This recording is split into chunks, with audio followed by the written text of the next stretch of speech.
OLS. अस्सलाम वालेकुम viewers, welcome back to my channel OLS ऐं आउं आहियां हाज़िर अव्हां जी ख़िदमत में ग़ुलाम रज़ाक़ कुंबर। अॼु असां हिन वीडियो लेसन में हिकु अहिड़ो सेल्स इनवाइस यानी हिकु अहिड़ो बिल ठाहींदासीं, प्रोडक्ट बिल, जंहिंमें असां का प्रोडक्ट सिलेक्ट करियूं त उन जी प्रोडक्ट ID ऐं उन जो हिकिड़ो फिक्स्ड रेट ऐं उन जी टोटल अमाउंट ऑटोमेटिक जनरेट थी मिले। सो हीअ आहे असांजी प्रोडक्ट टेबल, जंहिंमें 5 कॉलम आहिनि: प्रोडक्ट ID, रेट, क्वांटिटी ऐं टोटल।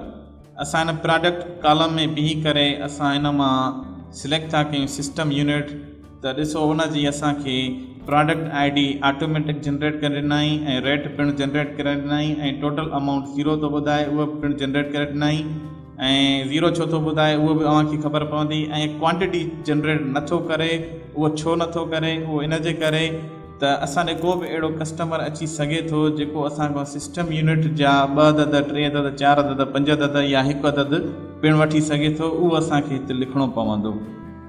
ऐं फिक्स्ड रेट असांखे मिलियो आहे 10,000 रुपया। सिस्टम यूनिट हिकिड़े जो फिक्स्ड रेट आहे 10,000 रुपया। जेकॾहिं असांखां कस्टमर हिकिड़ो वठे थो सिस्टम यूनिट, त उन जी असांखे अमाउंट थी मिले थी 10,000 रुपया। घणा? 10,000 रुपया। जेकॾहिं असां हिते क्वांटिटी 2 था लॻायूं त असांखे उन जी अमाउंट मिलंदी 20,000 थी। ऐं अहिड़ी तरह सां असां वरी प्रोडक्ट मां बीही करे असां ॿियो प्रोडक्ट सिलेक्ट था कयूं, ॿी प्रोडक्ट सिलेक्ट था कयूं, त उन जी बि असांखे ID ऐं रेट फिक्स थियल ऑटोमेटिक जनरेट करे ॾिनाई ऐं टोटल पिणु जनरेट करे ॾिनाई। हिते असां लॻायूं था 1। ऐं हिन में असांजी हिकिड़ी जेका सो ख़ूबी आहे हिन बिल जी, त असां हिन में प्रोडक्ट ID कॾहिं बि चेंज नथा करे सघूं, न ई हुन जो रेट चेंज था करे सघूं, छो जो रेट ही फिक्स आहे ऐं प्रोटेक्टेड आहे। इन खे असां चेंज नथा करे सघूं, न ई ID खे, ऐं न ई असां टोटल अमाउंट खे हिते चेंज करे सघूं था। असां हिन में चंद शयूं चेंज करे सघूं था, जीअं असां हितां प्रोडक्ट मां ॿी का प्रोडक्ट असां सिलेक्ट करे सघूं था ऐं उन खां अलावा क्वांटिटी असां हिन खे चेंज करे सघूं था। ठीकु, अहिड़ी तरह सां सिर्फ़ु इहे 2 कॉलम आहिनि हिन बिल टेबल मां। सो अचो त हिन खे कंटिन्यू रखूं। हा, जेकॾहिं ॿियो हिन में ॿी हिकिड़ी ख़ूबी आहे त असां हितां प्रोडक्ट मां का मिसाल वरी हिकिड़ो कीबोर्ड सिलेक्ट था कयूं त उन जी असांखे ऑटोमेटिक जनरेट थी मिली प्रोडक्ट ID ऐं रेट। असां कीबोर्ड तां टे बटण प्रेस था करियूं त असांजो जंप करे थो जेका सो अची क्वांटिटी में। असां हिते क्वांटिटी लॻाईंदासीं, मिसाल 2 दाणा, कीबोर्ड जा 2 दाणा आहिनि। वरी जेकॾहिं मां टैब खे प्रेस थो करियां त जंप थी थो अचे प्रोडक्ट में। 2 कॉलम स्किप था थियनि। कहिड़ा? हिकिड़ो प्रोडक्ट ID, ॿियो रेट, ऐं हितां वरी ही कॉलम स्किप थो थिए टोटल ऐं अची बीहे थो प्रोडक्ट में। वरी मां हितां सिलेक्ट कंदुसि मिसाल तौरु माउस, त हिन जी बि असांखे ऑटोमेटिक जनरेट थी मिली। वरी टैब खे प्रेस थो करियां, ॾिसो हीअ असांजो ऑटोमेटिक 2 कॉलम स्किप थो करे। ऐं टाइम घटि आहे, हिन जे लाइ मां थोरो तकिड़ो कमु कंदो हलंदुसि, त जीअं जल्दी में थींदो हले। बाक़ी अॻिते इहो बि ॿुधाइणो आहे त हीअ कीअं थो ऑटोमेटिक जनरेट थिए ऐं हिन जा रेट्स किथां फिक्स करे सघंदा आहिनि। जेकॾहिं मार्केट में घटि वधाई पेश अचे थी रेट में, सिस्टम यूनिट जो रेट घटि वधे थो त LCD जो वग़ैरह, त उहो असां कीअं कयूं। ऐं हेठि अचो त हिन जो असां टोटल ॾिसूं बिल। टोटल बिल बीठो आहे 64,000 ऐं उहो असांजो हेॾे ऑटोमेटिक जनरेट थी थो अचे हिते bill. Total amount of the bill 64,000। Paid 80,000, 80,000 जमा थिया आहिनि। बैलेंस 60,000। ही 80,000 मां अॻ में अमाउंट हिते लॻाए छॾी हुई। हिते असां हथ सां अमाउंट लिखंदासीं जेका असांखे पे थी वञे। सो जेका बि पे कई थी वञे उहा असां हिते लिखंदासीं। मिसाल 64,000 मां लिखां थो 64,000। 64,000 असांखे बिल पे थियो, त बैलेंस बीठो 0 ऐं हिते ॾसे थो स्टेटस में बिल क्लियर।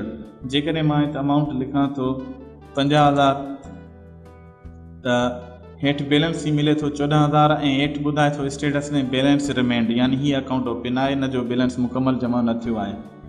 सो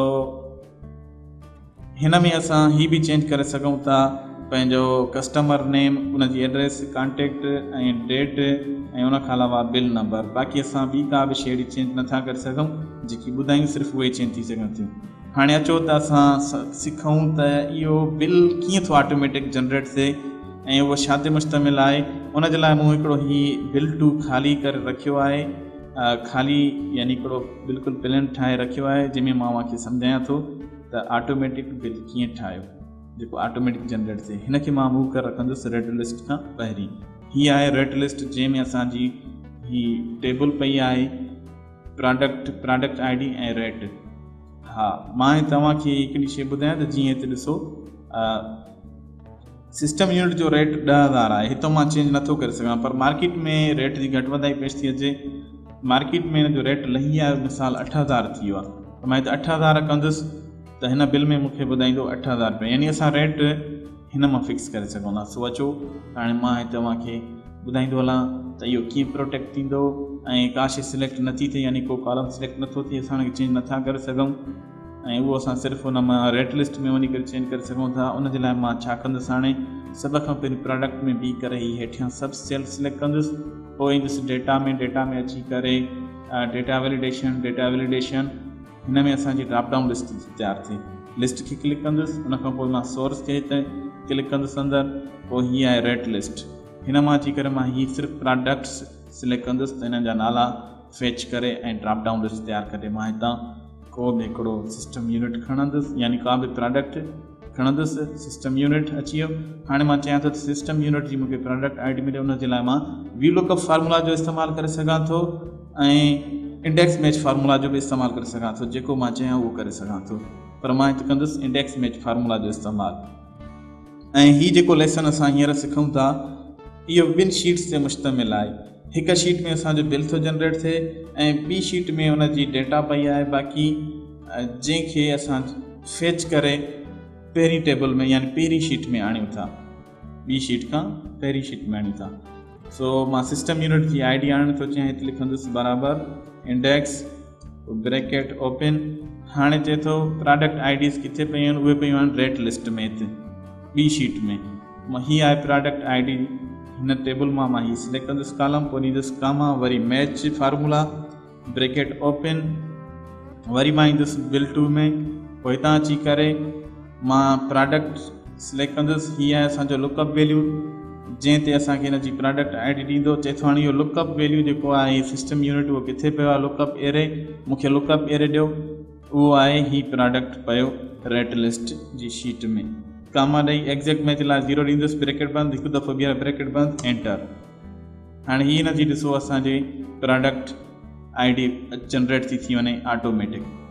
अहिड़ी तरह सां असां हिते रेट हिन जो जनरेट कंदासीं इन प्रोडक्ट जो, उन जे लाइ वरी साॻी तरह फार्मूलो लॻाईंदुसि बराबरि इंडेक्स ब्रैकेट ओपन, ईंदुसि रेट लिस्ट में, पोइ हिते थो चवे रेट, मां रेट सिलेक्ट कंदुसि, ठीकु, कामा ॾींदुसि, मैच फार्मूला जो इस्तेमालु कंदुसि, लुकअप वैल्यू चवे थो, लुकअप वैल्यू बिल टू मां अची करे मां प्रोडक्ट जो ॾींदुसि, पोइ ॾींदुसि कामा, पोइ लुकअप एरे चए थो इहा प्रोडक्ट मूंखे किथे मिलंदी, उहा मिलंदी हिन टेबल में, हिते कामा 0 एग्ज़ैक्ट मैच जे लाइ ब्रैकेट बंदि, एंटर। असांखे हिन जो फिक्स रेट 8,000 मिलियो। क्वांटिटी में असां को बि फार्मूलो न लॻाईंदासीं, बाक़ी टोटल में बीह करे असां हिकिड़ो फार्मूलो लॻाईंदासीं, सम्झो बराबरि सम ब्रैकेट ओपन, रेट खे मल्टीप्लाई कंदुसि क्वांटिटी सां, ब्रैकेट बंदि ओपन, सॉरी टोटल जवाबु मिलियो 0, छो जो क्वांटिटी त असांजी का बि न आहे, क्वांटिटी मां हिकु ॾियांसि थो, अची वई हिनखे। हाणे मां छा कंदुसि, हिते जेकी बि असांजा बाक़ी प्रोडक्ट्स आहिनि जेके मां हितां सिलेक्ट कयां त उहो असांजी हेॾे ऑटो जनरेट थिए, त उहो कीअं थींदो, अहिड़ी तरह सां थींदो जीअं असां हाणे कयोसीं, पर उन जे लाइ हिकु हिकु खे फार्मूलो लिखण में टाइम लॻंदो। टाइम बचाइण जे लाइ मां छा कंदुसि, हिनखे डबल क्लिक कंदुसि या हिन फार्मूला में अची क्लिक कंदुसि, पोइ हितां अची करे मां हिनखे लॉक कंदुसि, हिननि सेल्स खे रेंज खे लॉक कंदुसि, यानी फ्रीज़ कंदुसि कीबोर्ड तां F4 बटन प्रेस करे। उन खां पोइ मां हिनखे बि जेका सो हिनखे फ्रीज़ मां न कंदुसि जेको लुकअप वैल्यू आहे, छो जो लुकअप वैल्यू असांखे हिन रो में असांखे हेठि जो खपंदो, इन जो न खपंदो, ठीकु। सो वरी मां लुकअप एरे जेको आहे उनखे बि फ्रीज़ कंदुसि, पोइ कंदुसि एंटर। हाणे हिनखे मां सॼे खे ड्रैग करे ईंदुसि हेठि ताईं, हिते एने थो ॾे एरर, इहो छो थो ॾे उहो मां अव्हांखे सम्झायां थो, उहो बि हल करणु अव्हांखे सम्झाईंदुसि अॻिते हली। फ़िलहालु असां हिनखे कंटिन्यू रखूं साॻी तरह सां। हिनखे बि असां जेका सो लॉक कंदा हलंदासीं, फ्रीज़ कंदा हलंदासीं। F4 बटन प्रेस करण जी मदद सां डॉलर जी निशानी अची वेंदी, इहे फ्रीज़ थी विया, लॉक थी विया, इहे काॾे बि न वेंदो, हेॾे होॾे चुरपुर न थींदी हिन सेल जी, यानी इहा प्रोडक्ट हिननि मां ई इती खणंदो रहंदो। ठीकु, हर कोई सेल पंहिंजे साम्हूं पंहिंजी रोब सां ॻंढियल हूंदो। हितां वारी जेका रेट जेको आहे हिन सां ॻंढियल हूंदो। हिते ॾिसिजो, हे डबल क्लिक कयां, हीअ ॾिसो ॻंढियल आहे। ठीकु, अहिड़ी तरह सां हीअ बि जेका हितां वारो हिन सां ॻंढियल आहे। ॾिसो हितां माना हीअ जेका लुकअप कंदो उहो हितां कंदो, अहिड़ी तरह सां हिन जो जेको लुकअप हुयो उहो हितां हुयो। इहो असांजो लॉक करण जो फ़ाइदो इहो थींदो आहे। हाणे अचो, हीअ क्वांटिटी आहे, क्वांटिटी असां कहिड़ी बि लिखी सघूं था। ठीकु आहे, क्वांटिटी जो असांखे कुझु बि न आहे करिणो, बाक़ी हिनखे असांखे करिणो आहे तेसि ताईं, हिनखे लॉक न आहे करिणो। ठीकु, हिन में बि असांजो एने जो एरर थो अचे, छो असांजे हिते रेट वग़ैरह कुझु बि कोन्हे। हाणे त मां प्रोडक्ट ॾींदुसि त हिननि जो इहा एने एरर जेको आहे उहो ख़तमु थी वेंदो। पर जेकॾहिं असांजे हिते प्रोडक्ट सिलेक्ट न थियलु हुजे ऐं एॾो फार्मूलो बि अप्लाई थियलु हुजे ऐं एने बि न ॾेखारे, जीअं मां अव्हांखे हीअ जेका सो गुज़िरियल जेका सो अॻूं जेको प्रैक्टिकली करे ॾेखारियुमि, हीअ ॾिसो मिसाल मां ख़तमु थो कयां हितां, त हिन में कुझु बि नथो ॾेखारे, को बि एरर न आहे। इहा बि शइ मां अव्हांखे करे ॾेखारींदुसि कीअं थो थिए। हुनजे लाइ मां छा कंदुसि, ख़ैर मां उहो बाद में अव्हांखे ॿुधायां थो। फ़िलहालु हिनखे मां कंप्लीट कयां त हीअ ॾिसो कीअं थो असांजो तयारु थींदो हले बिल। स्पीकर्स HDD हिकिड़ो फुटे थो असांजो कीबोर्ड। ख़ैर हुतां जी प्रोडक्ट तरक़ी सघे थी, इहे असांजो थी वियो। हाणे हिनखे मां ऑटो जनरेट हिते बि कंदुसि, टोटल बिल बराबरि सम लिखंदुसि। हिनखे अची मां रेंज खे सिलेक्ट कंदुसि हेसि ताईं, ब्रैकेट बंदि, एंटर। हाणे इहा ऑटोमेटिक हिते जनरेट थिए, उन लाइ मां बराबरि ॾेई करे पोइ मां हिनखे सिलेक्ट कंदुसि, हिनखे हितां एंटर कंदुसि त इहा असांजी ऑटोमेटिक हिते अची वेंदी अमाउंट। बराबरि ॾियण जो फ़ाइदो इहो हूंदो आहे त जेका शइ ॿिए हंधि हुजे उहा तव्हांखे हिते आणे ॾींदो। पेड में मसलन मां बिल मूंखे जमा थियो 58,000, उहो मां पंहिंजे हथ सां लिखंदुसि, फार्मूलो वग़ैरह कुझु बि इस्तेमालु न कंदुसि। ऐं बैलेंस में मां फार्मूला इस्तेमालु कंदुसि त कट थी थिए, छो जो रक़म जेका जमा थी थिए उहा कट थी बकाया थी मूंखे मिले त छा बचियो, ज़ीरो बचियो, छो जो मुकमल बिल जमा थियो 58,500। ऐं हिते बीह करे मां स्टेटस ॾींदुसि त मुकमल बिल जमा थियो आहे या अञा रहे थो। उनजे लाइ मां ॾींदुसि बराबरि इफ़ फंक्शन यानी इफ़ फार्मूला जो इस्तेमालु कंदुसि, बराबरि इफ़ ब्रैकेट ओपन, पोइ ही मां सिलेक्ट कंदुसि, हीअ आहे असांजो लॉजिकल टेस्ट। पोइ ॾींदुसि बराबरि जी निशानी, उन खां पोइ ॾींदुसि ज़ीरो, चए थो इक्वल टू ज़ीरो। जेकॾहिं हिते ज़ीरो वैल्यू पियो हुजे त उहो कामा डबल कोटेशन इन जे विच में हाणे ॾींदुसि, मां लिखंदुसि त बिल क्लियर्ड, यानी बिल क्लियर आहे। और डबल कोटेशन कामा डबल कोटेशन, चए थो जेकॾहिं वैल्यू इहो न बीहे त पोइ छा चवे, पोइ चवे त जेका सो बैलेंस रिमेंड या bill not cleared, whatever जेको बि तव्हां लिखणु चाहियो। हिते मिसाल मां हिते लिखां थो बिल नॉट क्लियर्ड,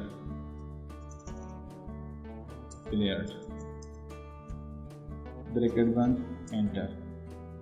ठीकु आहे, हिते ज़ीरो ते बिल क्लियर, ऐं मां जेकॾहिं हिते 10,000 अमाउंट ॾियां त बिल नॉट क्लियर। मां हिन स्टेटस खे हितां वरी चेंज कंदुसि त उहो बीहंदो बैलेंस रिमेंड, बैलेंस रहे थो। सो व्यूअर्स, हीअ जेको एरर पियो अचे, जेकॾहिं मां हिनखे हितां ख़तमु थो कयां त हेॾे एरर थो अचे, इनखे कीअं हल कयूं। अचो त हाणे मां अव्हांखे उहो ॿुधायां त उनखे कीअं हल कंदासीं। असां हिनखे डबल क्लिक करे हिन फार्मूला खां पहिरियों बीहंदासीं, इंडेक्स खां बराबरि खां बाद में बीह करे लिखंदासीं इफ़ एरर, ब्रैकेट ओपन कंदासीं। ब्रैकेट ओपन करण खां पोइ असां हिन सभिनी खां ॿाहिरि, यानी सॼे फार्मूला खां ॿाहिरि, डबल ब्रैकेट्स खां ॿाहिरि बीह करे कामा ॾेई करे पोइ वरी डबल कोट ॾींदासीं हिकिड़ो, वरी ॿीहर डबल कोट ॾींदासीं, पोइ ब्रैकेट बंदि कंदासीं ऐं एंटर कंदासीं। हीअ छा थो ॾसे, हीअ त नेम थो ॾसे, यानी हिते त वरी ॿियो फॉल्ट पैदा थियो। हाँ असां स्पेल ग़लति लिखी आहे इफ एरर में, त उहो ॾियणी आहे इफ एरर। ठीकु, हाणे हिनखे मां वरी ड्रैग करे अचां, उहो हिस ताईं अची लॻाई, हाणे कुझु बि न ॾसींदो, निश्चित थी वियो कमु। ठीकु, सो अहिड़ी तरह सां असां हिननि सभिनी खे सिलेक्ट करे ईंदासीं ऐं हितां बीह करे ॾींदा हलंदासीं ऐं हिनखे ड्रैग करे छॾींदासीं, त पोइ हीअ असांजो एरर कॾहिं बि न ॾींदो। हाणे हिन में बि एरर थो अचे, हिनखे बि साॻी तरह सां कंदासीं त ॾींदासीं इफ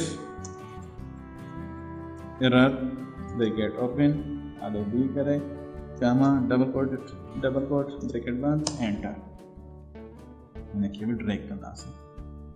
रही ॻाल्हि हीअ त डिस्प्ले थींदो छो जो असां हीअ पाण लिखूं था न, ख़तमु था कयूं। हाणे अचो हितां प्रोडक्ट खणूं, LCD ॾिसो, हाणे सिर्फ़ु ऐं सिर्फ़ु उहो दार थो थिए, एरर बि नथो अचे। ठीकु आहे, हिते एरर बि कोन पियो अचे ऐं असांजे प्रोडक्ट बि अची थी वञे। जेकॾहिं न बि आहे प्रोडक्ट त हुनजो को बि फॉल्ट नथो थिए।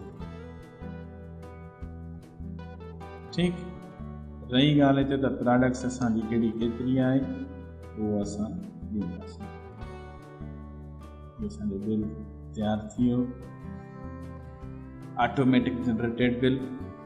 ऐं असां हाणे हिकिड़ो ॿियो कमु कंदासीं त जीअं असां हिते ॾिसो न, जीअं त मां लिखी हाणे ॿियो कुझु बि करे सघां थो, ठीकु आहे। सो इहा शइ न थिए हिते, माना असां सिलेक्ट बि न करे सघूं, हीअ रेट फिक्स आहे त हिते असां का ड्राट उहा न करे सघूं, ऑटोमेटिक जनरेट थिए थो।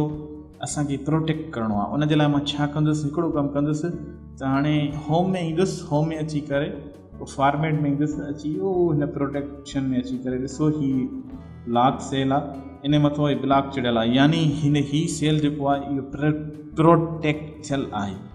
मां छा कंदुसि, ही जेको सेल प्रोडक्ट आहे कॉलम, हुनखे सिलेक्ट करे ईंदुसि सिर्फ़ु प्रोडक्ट्स खे, पोइ ईंदुसि फॉर्मेट में, हितां अची करे लॉक सेल खे क्लिक कंदुसि। हाणे अचो ॾिसो हिनखे, हाणे ॾिसो हिन तां ब्लॉक हटी वियो, यानी हिनजी सिलेक्शन हटी वई, यानी हिननि ते हाणे लॉक न आहे लॻल। ही खाना जेके आहिनि, ही कॉलम जेको आहे सॼो आज़ादु आहे, इन्हनि खे असां तब्दीली करे सघंदासीं ऐं हिननि ते असांजो लॉक लॻल आहे, इन्हनि खे असां तब्दील न करे सघंदासीं। ऐं असांखे ही त करिणो ई न आहे, हिनखे बि मतिलबु लॉक करिणो ई न आहे ऐं इहो असांखे पाण लिखिणो आहे। इन लाइ बि असां हिन तां लॉक हटाईंदासीं, छो जो असांखे हिन ते तब्दीली आणणी आहे। हिन ते असांखे तब्दीली न आहे करणी, ऑटोमेटिक जनरेट थो थिए, ही बि ऑटोमेटिक जनरेट थो थिए। ऐं उन खां अलावा असां ईंदासीं हेठि, ऐं ही बि ऑटोमेटिक जनरेट था थियनि, ही बि ऑटोमेटिक, पर हिते असांखे हीअ हथ सां लिखणी थी पए, छो जो कस्टमर केतिरी अमाउंट जमा थो करे उन हिसाब सां असांखे लिखिणो थो पवे। हिनखे मां लॉक हटाईंदुसि ऐं मथे ईंदुसि ऐं असांखे छा आहे त डेट बि चेंज करणी थी पवे, मुख़्तलिफ़ डेट्स ते असांखे बिल ठाहिणा था पवनि, बिल नंबर बि ॾियणो थो पए, उन लाइ मां सिलेक्ट कंदुसि ॿिन्ही खे ऐं हितां अची करे लॉक सेल हटाईंदुसि ऐं हिनखे बि मां चेंज कंदुसि कस्टमर डिटेल्स खे ऐं हितां अची करे मां लॉक सेल हटाईंदुसि। बाक़ी ॿियनि ते लॉक हुजे भली, उहे मूंखे न आहे न ठाहिणा। ऐं ॿियो मां हिकिड़ो कमु कंदो, सभिनी खे सिलेक्ट करे ईंदुसि हेठि ताईं, सिलेक्ट करे अची पोइ मां Ctrl+1 खे प्रेस कंदुसि कीबोर्ड न, पोइ ईंदुसि फिल में अची करे पैटर्न स्टाइल में अची सॉलिड खणंदुसि, ओके कंदुसि त इहो प्लेन थी वेंदो असांजो। ठीकु, हाणे मां ॾिसो हिनखे, पर पोइ बि असां तब्दीली त करे था सघूं। हे जेको मां एतिरी महिनत की थी आहे काॾे वई, प्रोटेक्ट करिणो आहे हिनखे, उहो कीअं थींदो प्रोटेक्ट, रिव्यू में ईंदासीं, रिव्यू में अची करे प्रोटेक्ट में ईंदासीं, प्रोटेक्ट में अची करे असांजा ही ॿ खाना हमेशह सिलेक्ट थियल हूंदा आहिनि। मां हिन में छा कयो आहे, सिलेक्ट लॉक सेल्स, मां सिलेक्ट नथो करणु चाहियां लॉक सेल्स, पोइ मां हिनखे छा कंदुसि, हिते अची करे पासवर्ड लॻाईंदुसि, GM मिसाल को बि पासवर्ड मां GM थी लॻाईंदुसि। हाणे असांजो ही मुकमल तरह प्रोटेक्ट थी वियो। हाणे ॾिसो त मां हिनखे किथे बि क्लिक नथो करे सघां, किथे बि न, हेॾे त डबल क्लिक थो कयां। हाणे मां जेकॾहिं कीबोर्ड तां अची जंप थो कयां, यानी टेप खे थो प्रेस कयां त उहो 2 कॉलम स्किप थो करे, वरी प्रेस टैब खे प्रेस थो कंदो हलां सिर्फ़ु उन्हनि खाननि सेल्स ते वञी बीहंदो जिन ते अलाउड आहे त मां चेंजिंग करे सघां थो हीअ ॾिसो मां चेंजिंग कई हाणे ठीकु सो व्यूअर्स हीअ आहे असांजो ऑटोमेटिक जनरेटेड बिल त उहो कीअं थो तयारु कयो वञे अहिड़ी तरह सां अव्हांखे कारोबार जे लाइ जेकॾहिं के बिल्स ठाहिणा पवनि ऐं तकड़ में टाइम बि बचे त उहो अव्हां छा कंदव जो हिकिड़ी शीट में प्रोडक्ट उहा लिखंदव उन जे जेका रेट्स लिखंदव ऐं बिल वारे में उनखे तव्हां फार्मूला जे ज़रिए आणींदव हिते असां कस्टमर चेंज करे सघूं था जीअं त असां हीअ मां न ॿुधायो वरी ॿुधायां थो त कस्टमर असां चेंज करे सघूं था हिते असां लिखी सघूं था कस्टमर डिटेल्स जी जॻह ते बिल्ट ठीकु सो व्यूअर्स हीअ आहे असांजो automatic generated sales invoice automatic generated bill ऐं असांजो जेको ईंदड़ वीडियो आहे उहो मां हींअर अव्हांखे ॾेखारींदो हलां त हीअ आहे असांजो जेका सो स्टूडेंट जेका सो फीस जमा कराए त उन ॾे केतिरी बकाया आहे ऐं उहो ऑटोमेटिक 2 स्लिपूं तयारु थी वञनि असां हिकिड़ी ते लिखूं त उनजी स्लिप ऑटोमेटिक तयारु थिए ऐं हीअ बि मुश्तमिल आहे 2 शीट्स ते जेको डेटा फेच कंदो स्टूडेंट जी टाइम बचाइण जे लाइ ऐं हिन में असां जूं 2 शीटूं ऑटोमेटिक तयारु थींदियूं यानी 2 टेबल्स तयारु थींदियूं हीअ ॾिसो असांजूं 2 टेबल्स हिन में तयारु थियूं थियनि ठीकु 2 टेबल्स आहिनि असां हिन में ईंदासीं हिते असां लिखंदासीं मिसाल तौर ते 1 स्टूडेंट जो त उनजी डेटा हिते फेच थींदी ऐं उनखां अलावा हीअ असां पाण लिखंदासीं रिसिप्ट नंबर हिन में ठीकु ऐं ॾिसो त हाणे हिन में जीअं असांजो हिते आहे 1 हसन मुर्तज़ा गुलाम मुर्तज़ा कुंबर 1 क्लासिस वग़ैरह जेको बि आहे डेटा अचे थी त हेठी स्लिप जेका आहे उहा आहे स्टूडेंट कॉपी हीअ आहे जेका सो रिसिप्ट उनजी आहे स्टूडेंट कॉपी हिन में बि असांजी साॻी डेटा अची वेंदी जेकॾहिं मां वरी मथे वञी डेटा चेंज थो कयां मिसाल हिते थो लिखां स्टूडेंट आई डी नंबर 6 त आबिद हुसैन ज़ाहिद हुसैन जतोई क्लास हिते 0 आहे हिते क्लास जी सेटिंग न हूंदी थियल ऐं हिन जो जेका एडमिशन फ़ी आहे उहा 1000 आहे मंथली फ़ी 500 रुपया आहे एग्ज़ाम फ़ी 000 टोटल बिल 1500 आहे हाणे अचो हेठि ॾिसो त हेठी जेका स्टूडेंट कॉपी आहे उन में बि इहो ईंदो जेको असां स्कूल कॉपी में एंटर कंदासीं ठीकु सो असांजो हीउ ईंदड़ वीडियो ॾिसणु न विसराईंदा जेको ऑटोमेटिक 2 कॉपियूं जनरेट थो करे रिसिप्ट जूं थैंक्स फॉर वॉचिंग अल्लाह हाफ़िज़